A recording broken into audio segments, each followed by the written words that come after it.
Welcome inside the Hall of Fame. I'm Booker T, 6-time world champ, 2-time Hall of Famer. I got my man Brad Gilmore here with me. They call him the BOAT. He's got his own show as well, doing big things, as well as always doing stuff with the Schmodown. What's been going on lately with the Schmo, man? I haven't been hearing a whole lot as far as news. I haven't been getting any alerts or anything on my phone. Well, what's going on with the Schmodown, man? Yeah, they're about to start this 8th season of the Movie Trivia Schmodown, kicking off later in March. So, they're going to do new pay-per-views, all kinds of great stuff going on over there. So go check those guys out. Yeah, definitely check them out, guys. We got a whole lot to talk about today, but today it's going to be Aew Book, man. Wherever you guys are, chatting from or commenting from, actually, let us know where you're coming from, guys. Definitely, we always want to know. Give you a big shout out. But we're going to be talking a little bit about UFC. Of course, Gilbert Burns, Usman going to be going down in a week and a half or so. We got Tampa Bay versus Kansas City. Old line versus young line. Who's going to come out on top in that battle right there. I was reading some more news. Rey Mysterio signed a new contract, and he said, "Man, I'm going to keep going until Father Time catch up." And I understand exactly what he means about that, as well as ex-WWE wrestler. Former Tyler Rex, now going by Gabby something. I mean, he actually turned himself a male into a female. Man, the world is turning upside down, man. I mean, I remember this guy too, man, because I thought he had a really, really cool gimmick. He's jacked. He had the dreadlocks, you know what I mean? So I was like, man, we got somebody representing the dreads. And now the brother got full length, 6-inch pumps. You gotta love it. But that's another story. But what are we gonna start, man? We're gonna start. Well, first things first. By the way, shout out to Rey Mysterio and Dominic. I read somewhere that they may. Wait a minute, Ohio in the house, Missouri in the house. Who else? Where else? Where we? Canada in the house. Fort Wayne, Indiana, Ohio. In the house. We got it's going all over the place, man. Nebraska, Omaha, Nebraska. Do you have any Omaha, Nebraska stories from the road? That's a place like I'd never, like you just know about Omaha steaks. And I know Peyton Manning used to say, Omaha. It's actually pretty cold, get pretty cold there too, you know what I mean? So I tried to stay away from the place myself, but I always had a good time. Milwaukee in the house, North Carolina in the house, Gene Wolf's in the house, Red Hess in the house, Reds in effect in the house, Today's in the house, my man Zan's in the house, Spike Lee's in the house. I just want to get that out there, man. I remember that song right there, man. One of my favorite songs. I saw, by the way, guys, you did an interview earlier today on, what was it, WWE Espanol? El Brunch. Have you ever done Spanish language interviews before? Because now Bad Bunny's got you hot out here in the Spanish community. He's got you real hot out here. And what was funny, I tuned into it, and so I didn't notice at first the interviewer. The lovely interviewer, I didn't see that she was translating it at first, so she was just speaking in Spanish. Yeah. And I was like, how is Booker about to answer this? Because you were just sitting there looking at her like, okay. No, but then she translated. She was great. She was really, really good, though, man. She's phenomenal. I mean, she should, be working with, Showtime or somebody, PBC, working with those fighters after the fights, because her translation was like so perfect, going from one to the, I mean, she made you understand it, watching in total Spanish. So I really appreciated the interview with El Brunch. It was awesome. I think we did Quetzali Bolnes. Bolnes was her name. I mean, awesome interviewer. So I had a great time on the show. Her questions were so cool, and the time went by like that, And when I do interviews like that, man, it's totally worth it. And she was just telling me how hot I was, in the community. You know what I mean? So I'm like I say, man, I appreciate the rub still being relevant due to some young cat by the name of Bad Bunny putting out a song called Booker T and letting the world know, man, this dude Booker T, man, he was bad. He was king, man. He was the man. You know what I mean? So I appreciate that, bro. I'm humble. Did you see Bad Bunny on Monday Night Raw? getting into the mix. Him and Damian Priest kind of getting in the mix with Miz and Morrison, and we even saw a microphone spot. Bad Bunny, bah, right upside the dome piece with the microphone. What, man? I appreciate. You know what? I love seeing what Bad Bunny's doing, because the thing is, people can say what they want to say. You know, I was reading this one thing yesterday, and it was saying 5 reasons why Bad Bunny shouldn't wrestle at WrestleMania. You know, people always got their input. You know what I mean? But my thing is this: as a kid growing up, this is someone who obviously loved what we do. You know, this is not some guy that's a fly by night who just jumping on the bandwagon or anything like that. And then to hear him say his lifelong dream was to, you know, wrestle inside of a WWE ring. Guy just happened to make it in the rap business. He just happened to be really, really good at that, you know, but don't take away his dream from him as far as going out there and having a chance to do it. And that's one reason why, you know, I'm kind of glad I'm not out there with him. While he's doing this, and it's someone like Damian Priest, another young guy getting a rub from someone like, you know, Bad Bunny, who's in the game today. It's like when, you know, I did the angle back in WCW with LL Cool J. You know what I mean? It made sense for me to do it that way, and it makes sense for Bad Bunny to be out there with one of these young guys, you know, giving that young guy the rub, being able to live out his dream at the same time, and draw a whole different genre to the game of professional wrestling who didn't even watch this thing. And the one thing that struck me from the guy who wrote the article, he said before Booker T did the song with Bad Bunny at the Royal Rumble, he had never heard of Bad Bunny. But you go look at one of his videos, and one of them got over 1 billion views. It's obviously a lot of other people know him. Maybe you don't, but a lot of people do know him. So it just strikes me when someone like that, I can't even remember the person's name. They're irrelevant, whoever they are. Writes an article like that, and with nothing really to back it up other than his knowledge of wrestling. That's great. Yeah. Well, you know what? Like, get some culture, my man. Whoever wrote that, go get you some culture. I was well aware of who Bad Bunny was. Way before the Booker T record. Massive, one of the biggest artists in the world. He's one of the biggest artists in the world. That's why anybody who I hadn't seen any of the hate for him potentially wrestling, but I like the idea. You know what I mean? And look, I rolled my eyes when they said Snooki was going to wrestle, and then Snooki went out there and worked. Snooki did such a great job at WrestleMania. So Kevin Federline. K-Fed, your man K-Fed. Went out there and did his job. That's what I'm saying, man. I mean, wrestling has always had that crossover appeal. And when we stop doing things like that, that's when wrestling becomes something totally different. That's why, you know, that article, it just struck me. Somebody, you know, writing something like that. And he was talking about, you know, it's no storyline being. I'm like, have you watched wrestling lately? From one pay-per-view to the next, you know what I mean? Get in line, man. No, but I'm loving. Well, there's no storyline. Like, give them a minute to make a storyline. Damn it. Yeah, like, exactly. But now, being on El Brunch, man, middle school, man, and there again to reach the community. It's really, really awesome, man. I can't wait to, you know, till the pandemic's over, man. You know what I mean? Because I'm gonna tell you, man, I was making some good money in Mexico, you know, before I came back to WWE, man. Long green ducats, man. Long green ducats. So I'm looking forward to going back over there and doing some stuff, man. I'm looking forward to getting back to Puerto Rico. You know what I mean? The little island beach setup. You know what I mean? I'm definitely looking forward to getting back to it, man. I cannot wait. It's gonna be it's going to get greater later, man. As soon as the vaccines come my way, you know, like I said, I'm taking the Moderna, the Pfizer, the Johnson & Johnson, you know what I mean, the biotech, whatever. I mean, whatever. Give them all to me. I'm the same way. Just drop them all off, you know what I mean? If they can drone me one, I'll take it.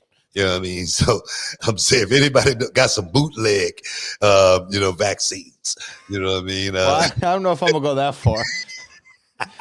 It's not like when you used to buy like the movies off the corner book where all you had to worry about is if somebody stood in front of the camera, you know what I mean, while they were filming the movie. A bootleg vaccine, that might be one step too far. You know what I mean? I'm down for the cause, but I ain't that down.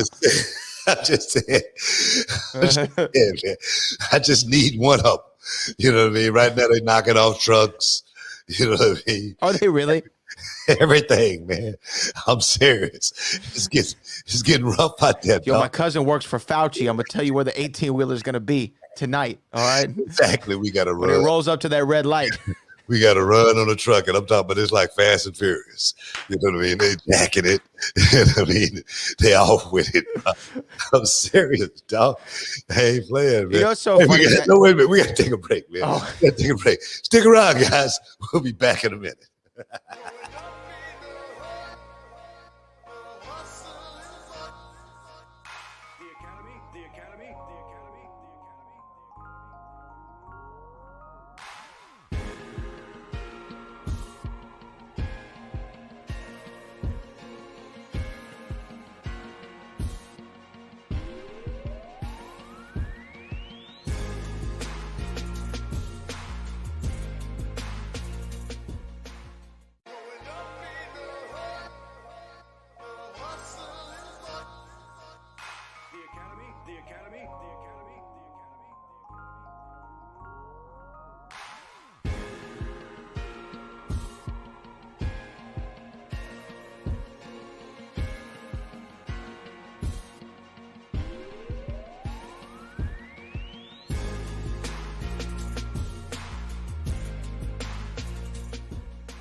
Welcome back inside the Hall of Fame, guys. We back. Shup! One for the just to let everybody know we back.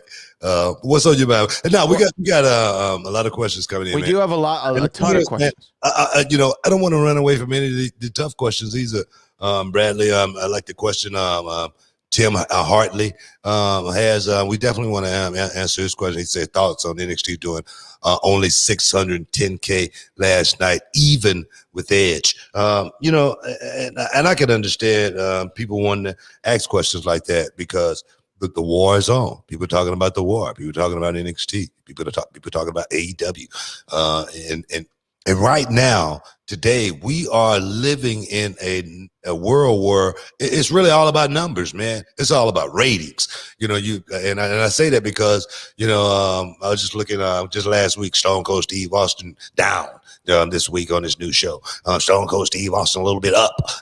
People think about that and they could kill you. They could literally, make or break your show with people thinking about these numbers on a regular. 610,000 fans. What was going on last night to affect that other than AEW? There's some sports games, there's basketball on, there's all kinds of things, but not at that time slot. Not at that time slot, right? Maybe not that. No, during the same maybe time. Maybe some college, but pro. No, pro. Yeah, I was watching the Rockets at the same time that the NXT. Right. I was flipping between the games. We lost, by the way, but it's okay.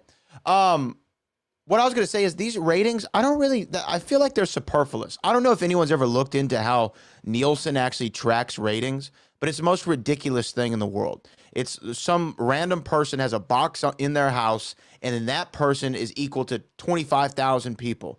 And if there's enough boxes watching it, then they're saying, oh, about 100,000 people watch. Yeah, but you can say that. But you can say that. But they're superfluous. But my point is this. I was listening to Jimmy Kimmel do an interview the other day, a host of Jimmy Kimmel Live, and he said more people watch my monologue on YouTube and Twitch than watch it on television in an entire week. So he's saying one night's monologue will do more numbers on the internet than it does the entire week of television. And so when we go, it's more to your point when we're like, oh, it's up, it's down, it's in the middle. I still don't know how many are watching DVR. I don't know how many people are watching on the network. I don't know how many people are catching the replay on Hulu.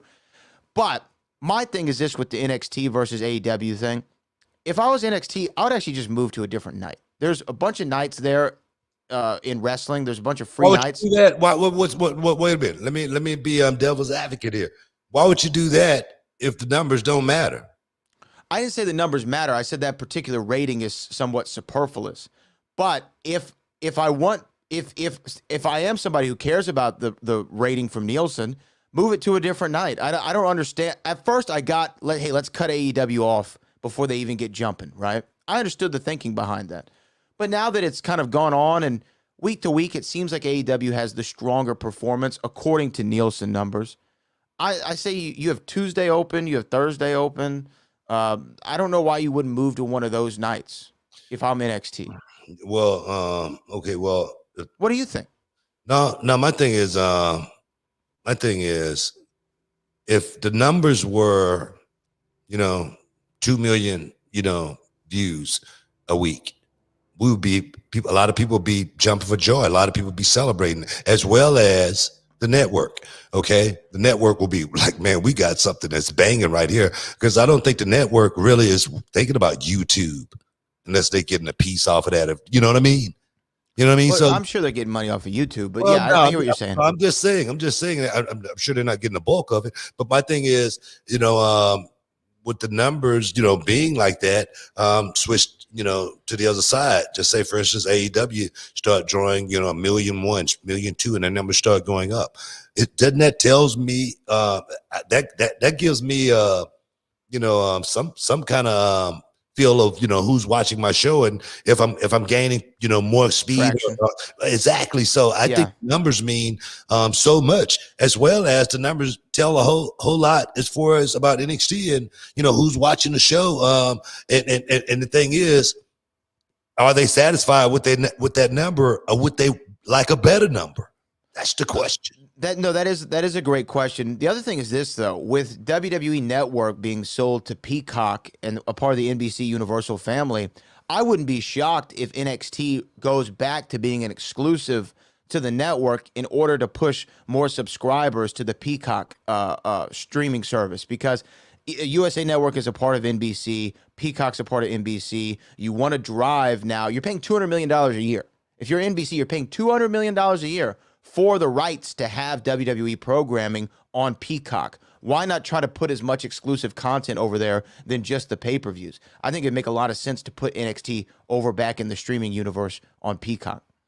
I don't know. I think you rob a whole lot of fans who don't have money to buy the network on a monthly basis. When you do that, after you've given them a taste, and then all of a sudden, next thing you know, hey brother, we want you to pay for this. I think you could be putting. But it was a pay service before it went to free television. You had to go pay to watch NXT. Yeah, I understand that, but now you got a lot of people hooked that wasn't hooked, that didn't have buy that streaming service. So you got a lot to weigh right there. When it comes to doing something like that, and that's just my opinion on it. Whether work out that way or not. But my thing is, man, I look at our YouTube channel, and when we had 20,000 to now having 450,000, probably, perhaps, almost there. Yeah. Yeah. I say, man, what would I rather have, the 20 or the 450? You know what I mean? It's relatively simple when it comes to numbers with me. You know what I mean? I don't work on this new math system. You know what I mean? I'm still on the old math system. You know what I mean? And if the numbers, if the dollars, you know what I mean, and the bank account is going up, I'm normally pretty happy. So that's just my take on that. Yeah, I imagine Booker standing in front of those, like one of those big glass walls with a Sharpie, cranking, crunching numbers and doing the long division. That's how he keeps his books. We do have well over 100 questions that have Let's come move in. on. Let's move on. Via the AMA. So let me do a couple rapid fire ones at you just to finish out this segment. This is from Justin Frank at BeingFrank81 on Twitter, saying, Booker T, favorite movie of all time. Oh man, The Predator, man. And Rambo. I gotta have two, man, because it's hard to pick, Stallone against Schwarzenegger. You know what I mean? Because both of them had that action movie thing going on, and I like both of them. And both of those movies, the Predator, one, and Rambo, two great movies. Two great movies. All right, we're following up with another favorite, and this is in your realm of the kitchen. At Smithy_1 says, what's your favorite dessert, Booker T? Man, my favorite dessert would definitely be a really nice homemade peach cobbler. You know what I mean? It's all about the crust. You know what I mean? On the inside and the out. It has to be right. The sugar on top flakes has to be terrific to the taste buds. So yeah, nice peach cobbler with some bluebell ice cream on the side. Yeah. All right, I like it, man. I had peach cobbler when I was in Fredericksburg last year. You know, where they have all the great peaches in the hill country. It was man, it was off the charts. Coming up, it was German chocolate cake. That was my favorite coming up. But I remember that was what Billy Graham used to say in his promos. Man of the hour, too sweet to be sour. Eat T-bone steaks, live barbell plates, and I'm sweeter than a German chocolate cake. You know? At Roberto says, Booker T, what is the most exhausting match you've ever participated in? That's a good question. We just had the Royal Rumble, and I know you've been in the Rumble. I don't know if those are exhausting, or is there another match that comes to your mind? No, man, the most exhausting match for me is very, very vivid, man. You can go back and watch it. They may have it on YouTube, but it's me against Rick Martel. And immediately after I beat Rick Martel, Perry Saturn hit the ring, and I had to wrestle him for another 15, 20 minutes or so. And I beat him. And it was that was my Iron Man Classic, wrestling two guys in one night and coming out on top. And man, and I was dead bone tired, but I sucked it up in that second match. And man, it was like I was on a cloud. It felt like I could wrestle all night that night. You know, it was one of those Ric Flair hour Broadway moments, you know, so it was pretty cool. Did you ever get to go an hour? No, thank God I didn't. Oh man, I never had to do that, man. But those days kind of like was, you know, over by the time I got, you know, to that next level. But like I say, that night I wrestled probably, I don't know, 37 minutes or something like that.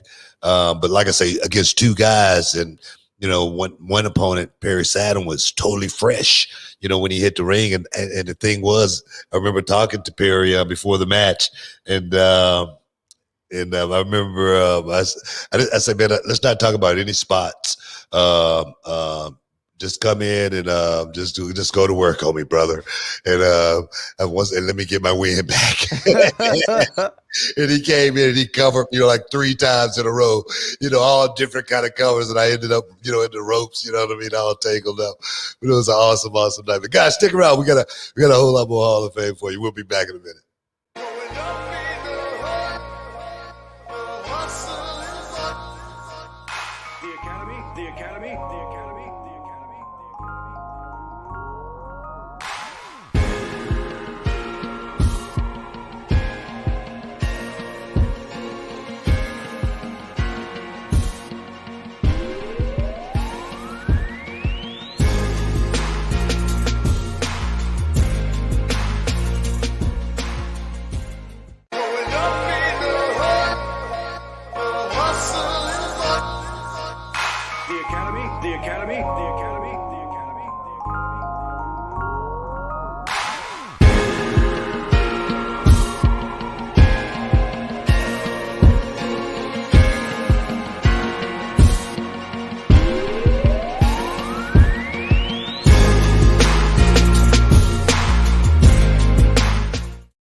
Welcome back, guys. We're just rolling Ask Book today. Whatever you guys got, definitely get it out there, and we'll try to get it answered. But there again, you'll see coming up in another week or so, Gilbert Burns going to be taking on Usman, as well as guys Tampa Bay versus Kansas City. Ooh. Super Bowl is going down, man. It's going down right there in Florida too, man. I mean, it's going to be in the backyard of now, you know, homeboy Tom Brady. That's what we call him. He's a homeboy now.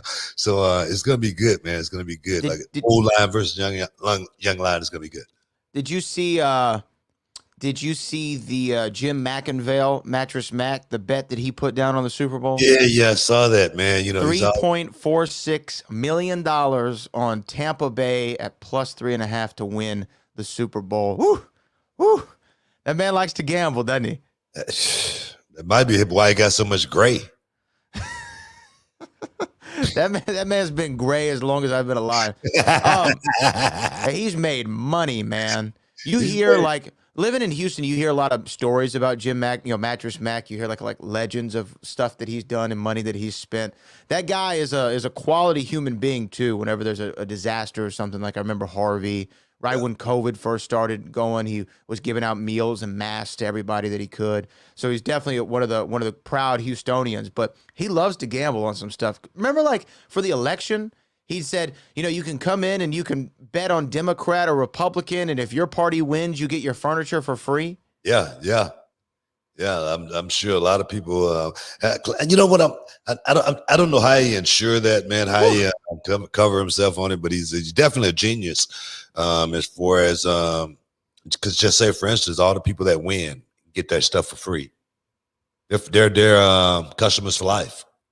Oh yeah. But always go back and stuff like that. Furniture store like Mattress Mac is all works on like your dad like Coca-Cola, his dad like Coca-Cola, and it's the same thing with that furniture store. It's been there since Paul Bosch, man, since Paul Bosch had Houston Wrestling. So just think how long ago that was, and he's still the guy to go to here in the city. So it tells you a whole lot, man. It tells you a whole lot about him, definitely. Yeah, and he's one of those guys, and I actually got to give some love to Hilton Koch as well. Whenever you go to their stores, they're there. You know what I mean? You could see them. You could put eyes on them. They're not just somebody who's on the television commercial and they sit in the back office. They want to talk to the customers. They want to be involved. Hilton is another guy, man. He's one of the guys that's going to be front and center as far as natural disasters. He's going to be there helping, making sure he do his part. He's always been about the kids, trying to make sure they, see something in life other than just that computer. So it's definitely, he's definitely one of those guys. Yeah, but $3.5 million on because look. Hilton's doing no gambling though. No, Hilton's not trying to. Hilton's smart. He's like, I'm keeping this money. You know what I mean?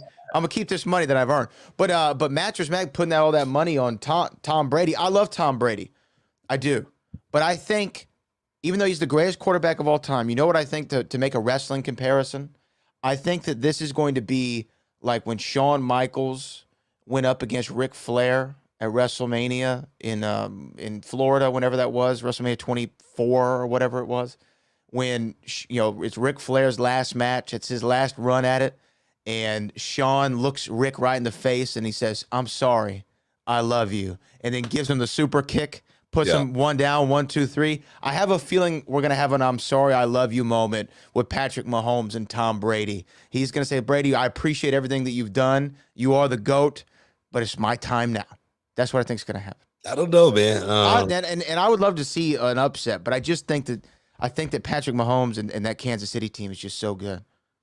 I think it's going to all rely on the defense, man. The offense, the offense is going to do what it's going to do, but it's all predicated on what the defense brings to the table, I think, because one thing about Tom Brady, if you give him enough time, he can burn you.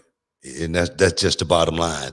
And if Kansas City defense, play like they've been playing, man, because they're like the heaviest blitzing team that I've ever seen, man. Those guys, when they come hard. And they try to give you very, very little breathing room. To put Tom Brady in that situation is going to be very, very hard, just because we haven't seen too many people put Tom Brady in that situation. His release is impeccable. Still at age 43, he's the guy that's getting rid of the ball better than just about any other quarterback, taking less damage than just about any other quarterback, even at age 43, and it's all due to how he go out and play that game. Whether he have the time to deliver a strike or not, that's going to be a question. Whether you have, can the offense hold up? But that's going to be predicated on whether the defense let them hold up. It's going to be good. It's going to be a good game. And me personally, I really can't call it, because there again, it's all going to rely on the defense on both sides. Yeah, and the one thing that I have learned as a football fan since 2000 and however long Tom Brady's been dominant in this league, is you can't count the man out. I mean, remember the Super Bowl here in Houston? He was down 28-3 to the Falcons or what have you, and came back and won the game in overtime. Well, he's the greatest ever. Well, this is the thing right here that I don't think can happen. Just say, for instance, didn't we have Kansas City down by 3 touchdowns earlier this season. You talking about the Texans? Yeah. Yeah, that was last season, them going on their Super Bowl run. But yeah, we had them down, and I was sitting there watching it, and I go, that ain't enough. I remember, yeah. I remember we talked about that. And it wasn't enough. They needed about 40 to actually feel comfortable.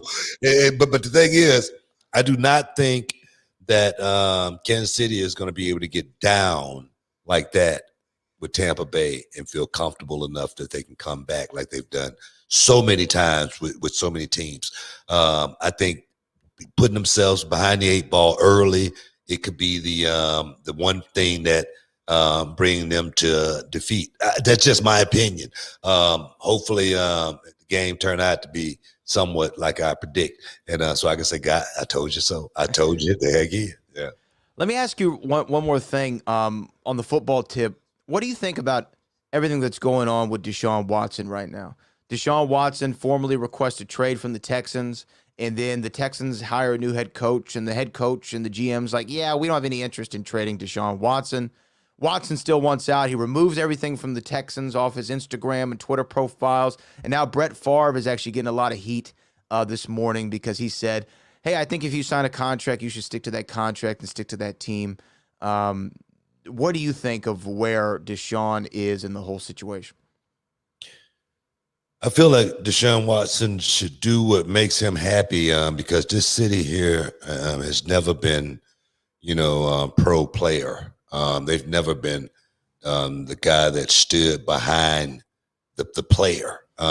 It just never have been that way. I've been in the city quite some time. I go back to the Earl Campbell, Warren Moon, Billy White Shoes Johnson era. And it's never been a team that, looked to the player and said, man, this is going to be our ticket out. Deshaun Watson is a phenomenal young player. And the thing is, we've had a lot of phenomenal young players in the city of Houston that have become old players with no championship rings or anything like that. If he was smart, and if he's not getting what he wants, he needs to do what's going to make him happy. And if that's leave the city, that so be it. And the thing is, hopefully, when the city perhaps get another young great player like a Deshaun Watson or Hopkins, they know how to treat these guys. And maybe they'll be here, maybe a championship will come here. But until then, nothing's going to happen and nothing's going to change. Do what's going to make him happy. And if leaving this city is going to do it, I say so be it. Yeah, I kind of agree with you. I was even saying that during the middle of the season. I was like, I feel bad for guys like Deshaun Watson and J.J. Watt, who are these once-in-a-generation talents who, in large part, are going to be wasted by the ever-incompetent managerial staff and the executive staff over there at the Houston Texans. I got love for the city. Obviously, I love my city. I love the team, but yeah, I just I don't see it happening right now. They got way too much organizationally that they need to get under under control. I mean, getting rid of Bill O'Brien was the first thing, but you can't do bad that long and expect for it to turn around just with a brand new head coach. It's a cultural thing, and I think that Deshaun, he needs to look for greener pastures, and Texans just look. We're used to not winning. We haven't won for 19 years, anything. We've won like 3 playoff games. Just let us keep not winning. It's not like it's going to hurt our feelings. Well, James Harden almost brought us one.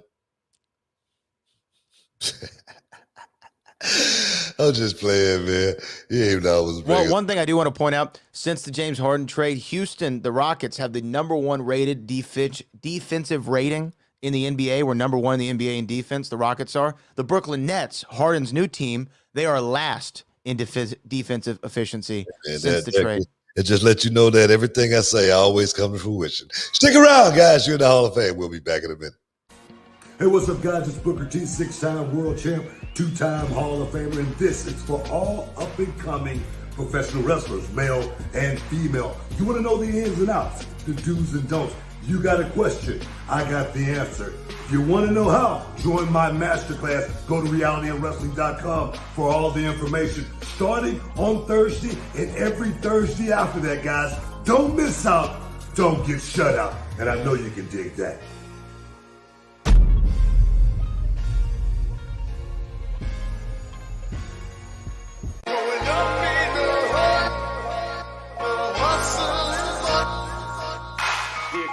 The Academy.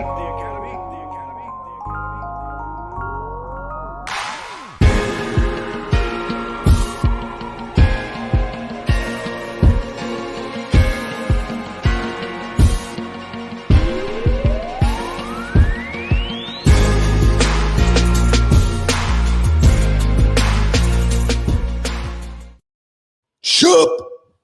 We back. Yeah, man, let's get back to a couple more questions, man. We definitely want to make sure, like I said, we answer as many as we can. Here goes from @JoeCSmith11 on Twitter. He said, Booker, what was the most painful finisher to take? Oh, man. That's a good one. No, I talk about that finisher all the time. It was back in WCW. A lot of those ECW guys came over.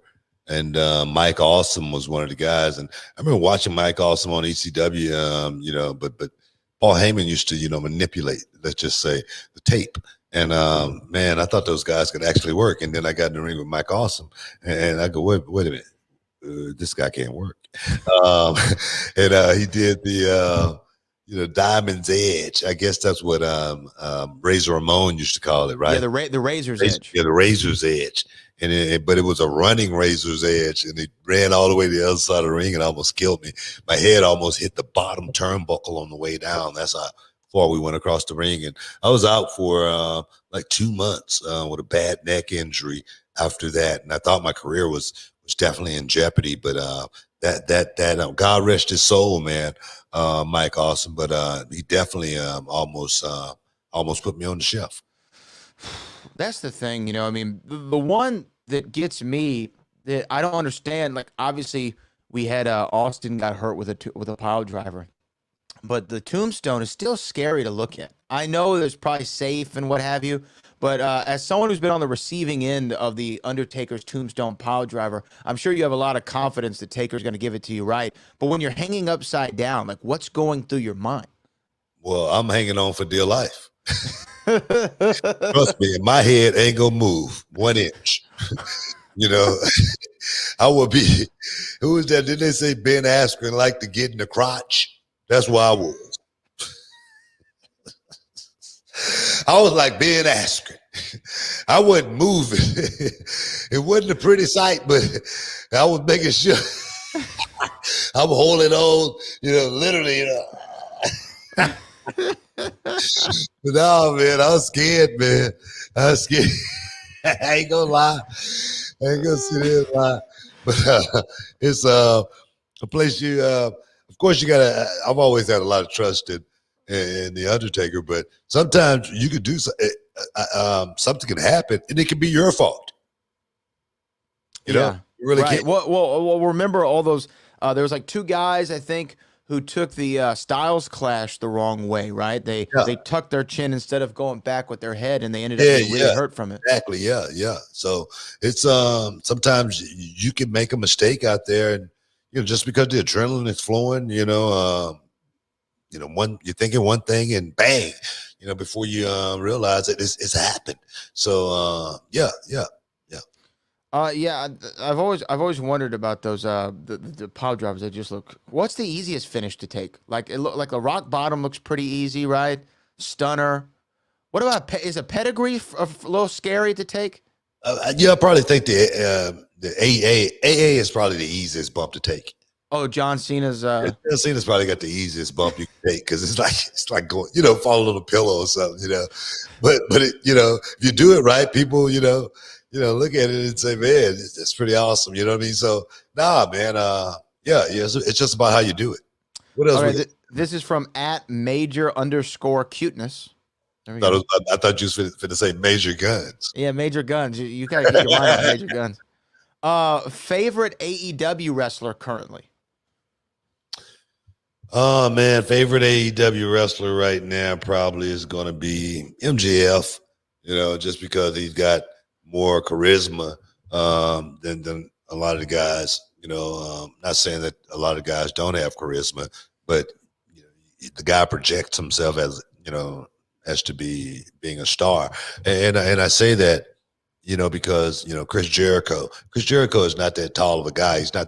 Especially back in the day, he wasn't that big of a guy, but Chris Jericho always portrayed himself as 6'5", 228, 8 pounds. That's just in his own mind. He projected that in the ring. He went out and performed at that level. You know what I mean? So look at a guy like MJF. He's definitely, a guy that you say, man, he's got a lot of old school throwback feel to him. Yeah. I like MJF. I like MJF a lot. And there's several guys over there that I think are really talented. Obviously, I like the Bucks as a tag team, and then I tell you what, man, those guys, the Young Bucks, they have been impressing me, man. They really have been impressing. No, I know, yeah. With their, they've really been impressing me with a lot of good stuff. Yeah. And then one of their ladies over there, her name's Anna Jay. I've been impressed by Anna Jay. She's kind of got that future superstar vibe going with her. So AEW, I watched some of the show last night, and I gotta say the Sting entrance with the snow is pretty cool.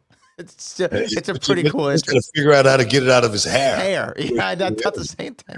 I was like, wait a minute. They need to blow him, you know what I mean? They should have a little blower or something. Yeah, just something to dust him off real quick. His hair might go all over the place if they do that. Oh man. Oh, but he's still. You know what? I remember. I don't know who said it, but there was always a wrestler saying, "I'm looking for my honky tonk man gimmick," right? Where you can just do the same thing forever and always be over. And I think similar to the honky tonk gimmick is the face paint. The face paint's such a good idea because even though we know Sting is older, like you wouldn't know that he was 61 with his face paint on, right? You wouldn't say, "Oh, he's 61." You probably think he's in his 50s. But you wouldn't think he's 61.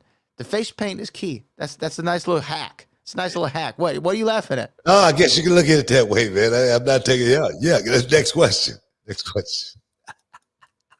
Well, Sting is going to be wrestling upcoming here soon. He is excited for that? He's going to be tagging with Darby Allin. That's going to be his debut match in a tag match with Darby Allin against, who is it?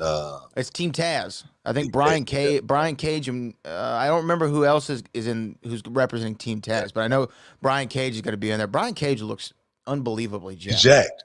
He's jacked. He's massive. He's jacked to the gills. He's jacked to the gills. Here we go. At Robert Evans 97 wants to know: are you still waiting at Starbucks for Ariel Helwani? Man, I gave up on Ariel. Man, he ain't gonna show up. He don't want no. He don't want no. He don't want any of that. He don't want to smoke or anything. So I'm gonna let Ariel one rest to the side. And the thing is, I used to like Ariel one. I thought me too. I thought he was actually a somewhat okay guy, but you never really know a person until you try to get to know him. And then something happens. But all love. But I have not run into him at Starbucks. But I was just there yesterday, and I had a pair of binoculars. Let's just say that. You're looking. This is at Timmy Thor 1 on Twitter says, "Who are your top 5 current favorite wrestlers?" Fave 5. Yeah. Who's my fave 5 right now? Who your fave 5? Let's try to represent men and women, and maybe even both companies if you feel so inclined, or all companies. No, man. First I'm gonna say Bianca Bel Air, and not just because she just won the Rumble. It's because she's an athlete and she's getting a shot, and she's really, really good at what she does. That's the only reason. I'm gonna put Bianca Bel Air in there. Definitely, Bailey is in my fave 5 right now, just because she's the all-purpose athlete. She definitely is the perfect tool to get the job done, no matter what the job is, and no matter who the job is with. Bailey is going to go out there and bring it to another level. I really think Bailey is one of the reasons why Bianca Bel Air has, advanced, in the way that she has as of late. Another one I'm really liking that's bringing, some realism to the table is my boy Uso. You know what I mean? He's been the sidekick, of Roman, but man, some of the work he's been doing lately, as far as making his character as real as it possibly can be, it's been awesome, okay, to say the least. And the thing is, I'm trying not to throw, certain guys in the Fave Five, just because, people, expect, for me to say those certain people. But that's 3. So we got 3.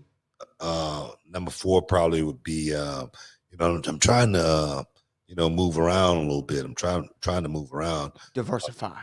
Exactly, and not just say, man, WWE is the only product that I'm looking at. Because it's not. One guy I really like right now, man. What is his name? I can't remember his name. He's in AEW, and it's one of those things to where I say, man, I don't like this guy. Okay, what is he doing here? What the hell are we thinking here? But he's the short guy with the dark order, and he's got the muscles. And hold on, I'll tell you his name. I'm with you. I can't remember his name either.